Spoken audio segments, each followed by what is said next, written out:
There's some basic concepts that you need to know before you actually start in cryptocurrency investigations, and one of them is how the blockchain works. There are a lot of different cryptocurrencies, and they all have their own feature that makes them special, but underneath all of that is this core concept of a blockchain that pretty much all of them use. Now, the way those blockchains individually work may be a little bit different, but as long as you understand that core concept of blockchain, you should be okay. So let's think about how blockchain works. Let's say we have a transaction, and we want to record this transaction somewhere. We'll say this line represents where we're going to record it, or our ledger system where we're going to write information about our transaction. Now, I want to exchange money, so I want to give some currency to my friend, for example. We make a transaction record on this ledger system, and it has, for example, the amount of money that I'm going to include. It has who the money is going to, and then of course where it's coming from. So now we have the amount of money we have to and from, and then that's recorded on a ledger system. We'll come back to where this ledger system actually is in a second. Somebody else is also using this ledger system, and they want to transfer money to their friend. So they create another transaction record, and then it also has, for example, the amount of money that they're transferring, who it's going to, where it's coming from. And then the next thing that they add is also information about the first transaction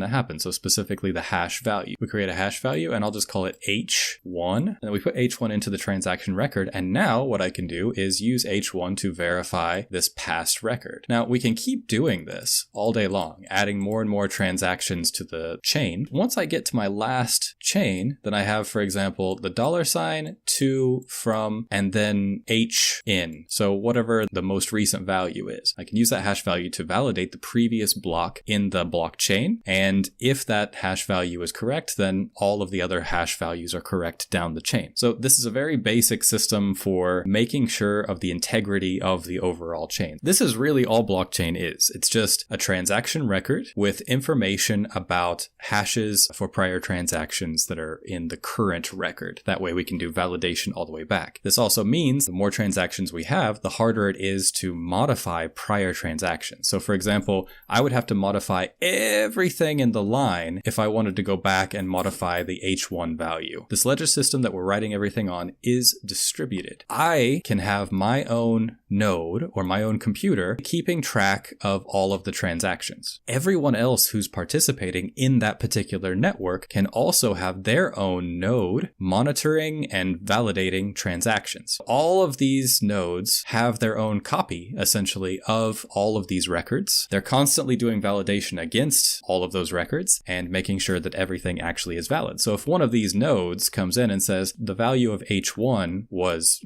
23, then all of these other nodes will go, no, that's not what I have in my record, and then they would reject that node's update. Pretty much all blockchains have some type of validation network, and usually it's distributed. So for example, Bitcoin. People really like Bitcoin because the ledger system that they use is globally distributed. A lot of different countries, organizations now are in that network. So that's a lot of different groups validating the blockchain or all of the transactions on the blockchain all the time. There's other systems that aren't quite as distributed. So for example, one company might own all of the nodes that validate transactions. Banks can use blockchain to keep track of all of their records. It's a really good use case for banks. But the banks themselves probably don't want to distribute their node validations with other organizations. They wouldn't want to make it public necessarily. They could have, for example, several nodes running their own blockchain and then doing all the validation themselves. This is where blockchain gets a little bit tricky, a little bit interesting. If we have a fully public blockchain, then that means that anyone can join the network and then try to validate and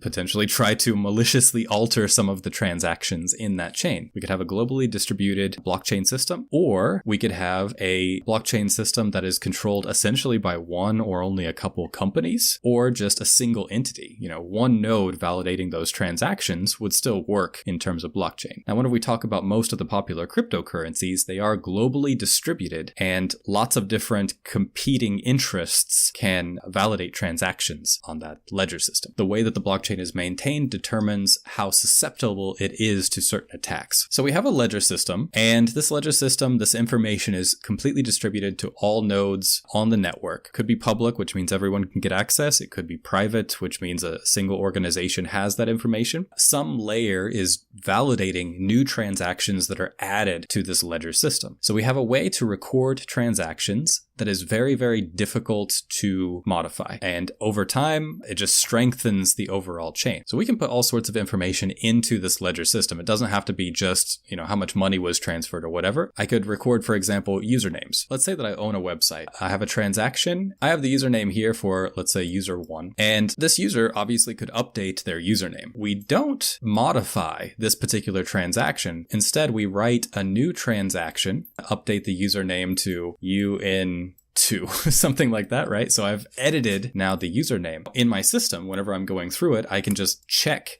for the latest version of that username that's in the blockchain. And then that gives me history of all of the username changes that have happened. In most ledger systems, you cannot edit transactions. That's completely against the point. But what you can do is submit a new transaction that updates prior information and then prefer the newest copy or version of that information. In the ledger system, we have this kind of validation layer and we have transactions. We can develop it so that way we can store anything in this ledger system. And the ledger system is extremely powerful. So when we're talking about blockchain, think about keeping records that should not be able to be changed. So if this is our ledger system, where does cryptocurrency come into play? Cryptocurrency kind of sits on top of this ledger system, and most popular cryptocurrencies tend to have their own kind of ledger system in place, or they ride on the back of another cryptocurrency's ledger system that it's already well established. So we have this application layer, and that can usually be something like a cryptocurrency exchange or maybe a cryptocurrency wallet that a user has. And these wallets can do a couple different things, which is why it can be a little bit confusing. They can, in some cases, try to validate transactions through the wallet. They can also interact with the ledger system and add new transactions to the ledger system. Basically, they're participating in a network with other nodes on that network. So think of a wallet as essentially a unique identifier, and